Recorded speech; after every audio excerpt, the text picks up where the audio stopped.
I'll start with this. A couple of years ago, an event planner called me because I was going to do a speaking event, and she called and she said, I'm really struggling with how to write about you on the little flyer. And I thought, well, what's the struggle? And she said, well, I saw you speak, and I'm going to call you a researcher, I think, but I'm afraid if I call you a researcher, no one will come because they'll think you're boring and irrelevant. And I was like, okay. And she said, but the thing I liked about your talk is, you're a storyteller, so I think what I'll do is just call you a storyteller. And of course, the academic, insecure part of me was like, you're going to call me a what? And she said, I'm going to call you a storyteller. And I was like, oh, why not Magic Pixie? I was like, let me think about this for a second. And so I tried to call deep on my courage, and I thought, I am a storyteller. I'm a qualitative researcher. I collect stories. That's what I do. And maybe stories are just data with a soul, and maybe I'm just a storyteller. So I said, you know what? Why don't you just say I'm a researcher storyteller? And she went, there's no such thing. So I'm a researcher storyteller. And I'm going to talk to you today. We're talking about expanding perception. And so I want to talk to you and tell some stories about a piece of my research that fundamentally expanded my perception and really actually changed the way that I live and love and work and parent. And this is where my story starts.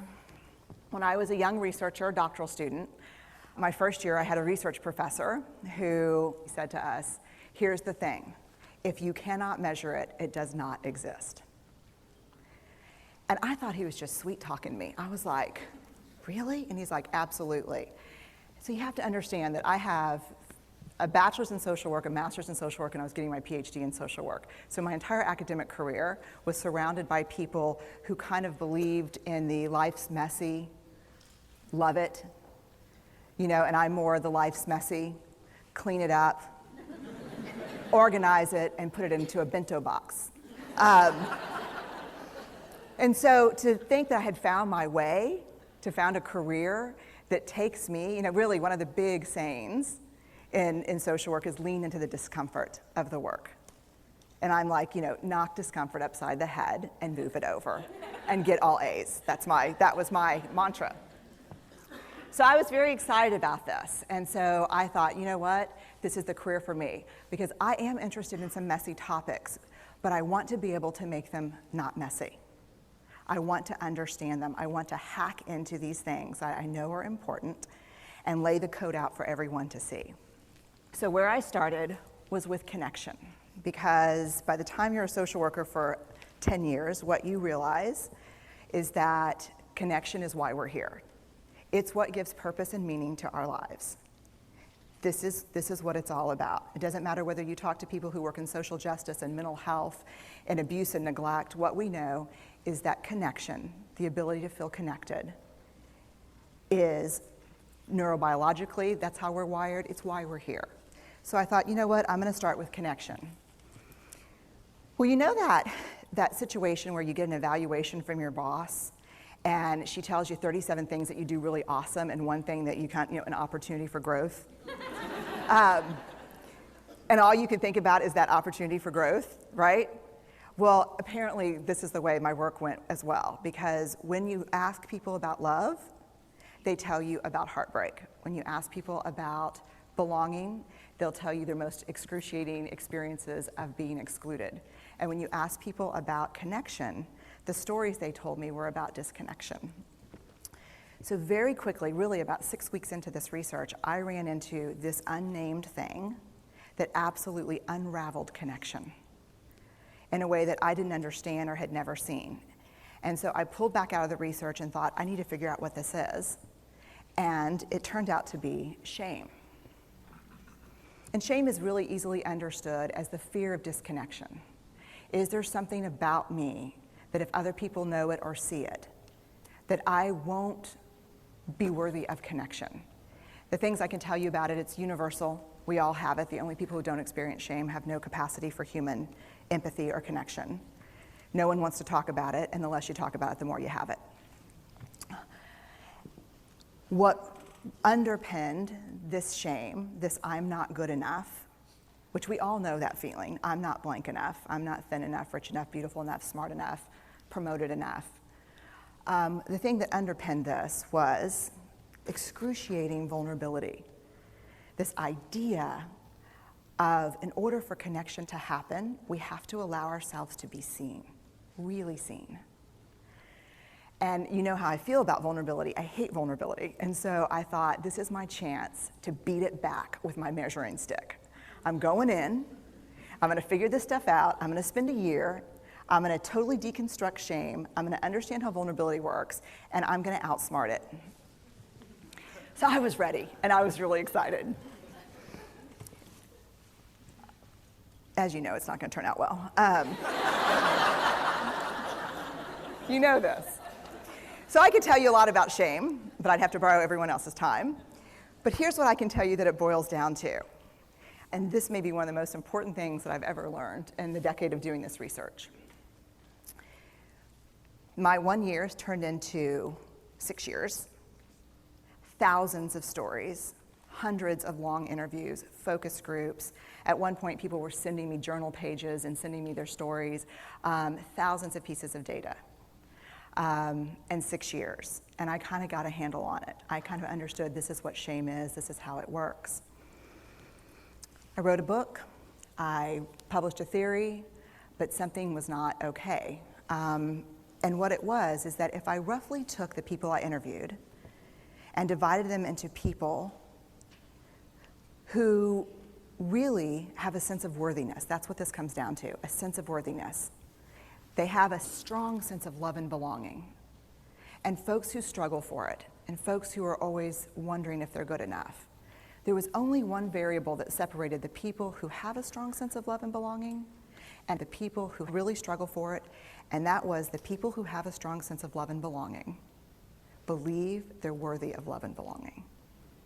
That's it. They believe they're worthy. And to me, the hard part of the one thing that keeps us out of connection is our fear that we're not worthy of connection, was something that personally and professionally I felt like I needed to understand better.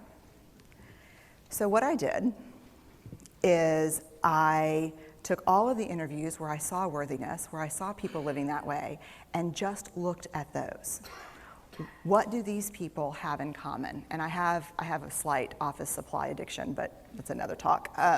So I had a manila notebook, a manila folder, and I had a Sharpie, and I was like, what am I going to call this research? And the first words that came to my mind were wholehearted.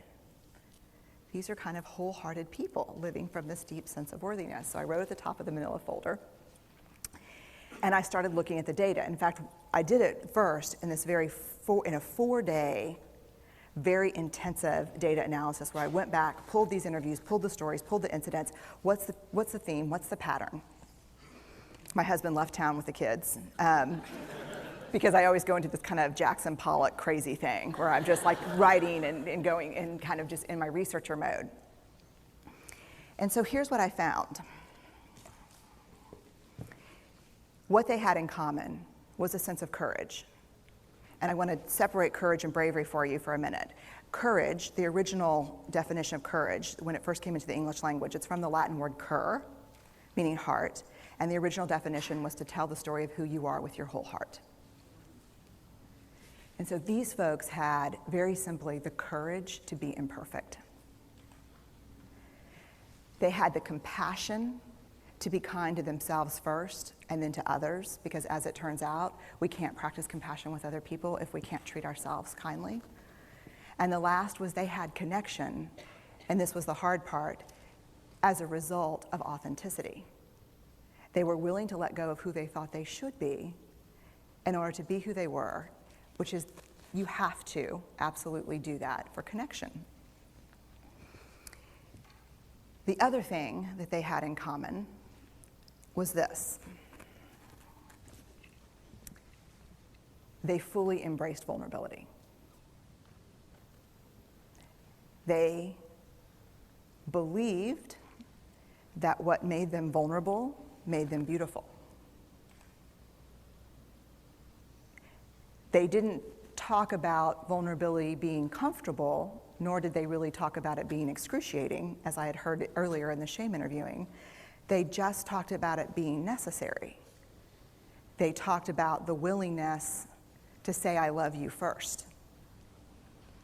The willingness to do something where there are no guarantees. The willingness to breathe through waiting for the doctor to call after your mammogram.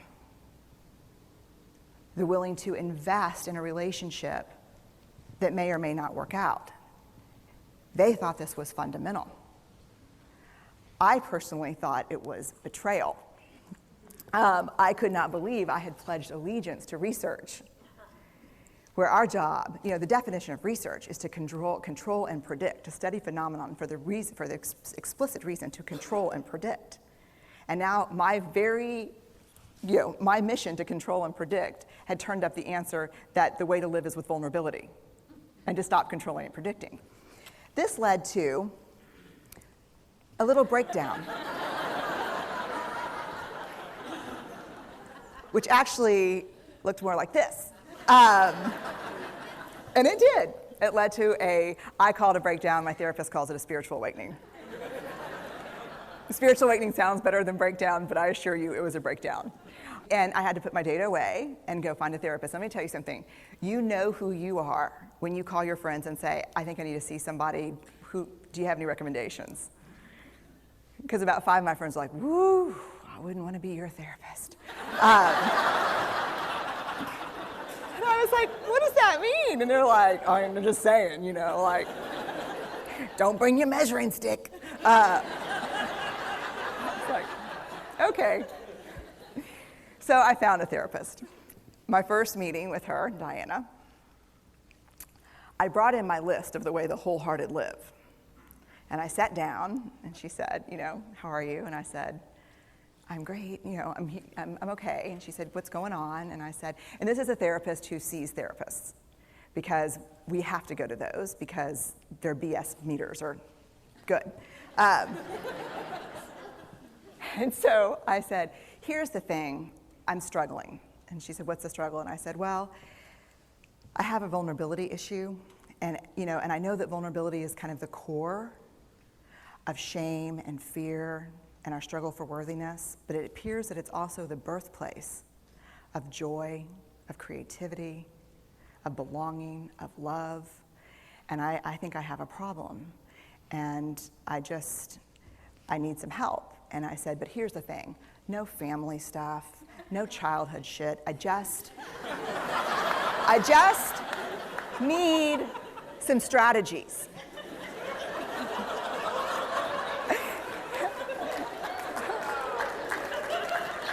Thank you. So she goes like this. And then I said, it's bad, right? And she said, it's neither good nor bad. It just is what it is. And I said, oh my God, this is gonna suck. And it did, and it didn't. And it took about a year. And you know how there are people that, when they realize that vulnerability and tenderness are important, that they kind of surrender and walk into it? A, that's not me. And B, I don't even hang out with people like that. For me, it was a year-long street fight. It was a slugfest. Vulnerability pushed, I pushed back. I lost the fight, but probably won my life back. And so then I went back into the research and spent the next couple of years really trying to understand what the wholehearted, what the choices they were making, and what are we doing with vulnerability? Why do we struggle with it so much? Am I alone in struggling with vulnerability? No. So this is what I learned. We numb vulnerability. When we're waiting for the call, it was funny, I sent something out on Twitter and on Facebook that says, how would you define vulnerability? What makes you feel vulnerable? And within an hour and a half, I had 150 responses. Because I wanted to know, what's out there. Having to ask my husband for help because I'm sick and we're newly married. Initiating sex with my husband, initiating sex with my wife. being turned down, asking someone out, waiting for the doctor to call back, getting laid off, laying off people. This is the world we live in. We live in a vulnerable world. And one of the ways we deal with it is we numb vulnerability. And I think there's evidence, and it's not the only reason this evidence exists, but I think that it's a huge cause. We are the most in debt, obese, addicted, and medicated adult cohort in US history. The problem is, and I learned this from the research, that you cannot selectively numb emotion. You can't say, here's the bad stuff. Here's vulnerability, here's grief, here's shame, here's fear, here's disappointment. I don't want to feel these. I'm going to have a couple of beers and a banana nut muffin. I don't want to feel these. And I know that's knowing laughter. I hack into your lives for a living. I know that's, God. You can't numb those hard feelings without numbing the other affects or emotions. You cannot selectively numb. So when we numb those, we numb joy. We numb gratitude. We numb happiness. And then we are miserable and we are looking for purpose and meaning. And then we feel vulnerable. So then we have a couple of beers and a banana nut muffin. And it becomes this dangerous cycle. One of the things that I think that we need to think about is why and how we numb. And it doesn't just have to be addiction. The other thing we do is we make everything that's uncertain certain. Religion has gone from a belief in faith and mystery to certainty. I'm right, you're wrong, shut up. That's it. Just certain. The more afraid we are, the more vulnerable we are, the more afraid we are. This is what politics looks like today. There's no discourse anymore. There's no conversation. There's just blame. You know how blame is described in the research? A way to discharge pain and discomfort. We perfect. If there's anyone who wants their life to look like this, it would be me. But it doesn't work, because what we do is we take fat from our butts and put it in our cheeks. Which just, I hope in 100 years people will look back and go, wow. You know? And we perfect, most dangerously, our children. Let me tell you what we think about children. They're hardwired for struggle when they get here. When you hold those perfect little babies in your hand, our job is not to say, look at her, she's perfect. My job is just to keep her perfect, make sure she makes the tennis team by 5th grade and Yale by 7th grade. That's not our job. Our job is to look and say, you know what? You're imperfect and you're wired for struggle, but you are worthy of love and belonging. That's our job. Show me a generation of kids raised like that and we'll end the problems I think that we see today. We pretend that what we do doesn't have an effect on people.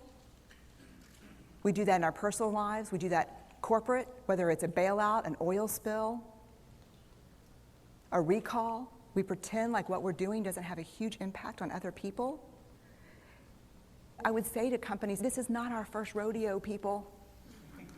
We just need you to be authentic and real and say, we're sorry, we'll fix it. But there's another way, and I'll leave you with this. This is what I have found. To let ourselves be seen, deeply seen, vulnerably seen. To love with our whole hearts, even though there's no guarantee. And that's really hard, and I can tell you as a parent, that's excruciatingly difficult.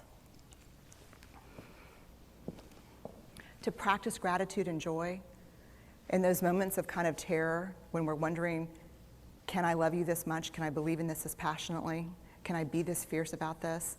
Just to be able to stop and instead of catastrophizing what might happen, to say, I'm just so grateful. Because to feel this vulnerable means I'm alive. And the last, which I think is probably the most important, is to believe that we're enough. Because when we work from a place, I believe, that says, I'm enough, then we stop screaming and start listening. We're kinder and gentler to the people around us, and we're kinder and gentler to ourselves. That's all I have.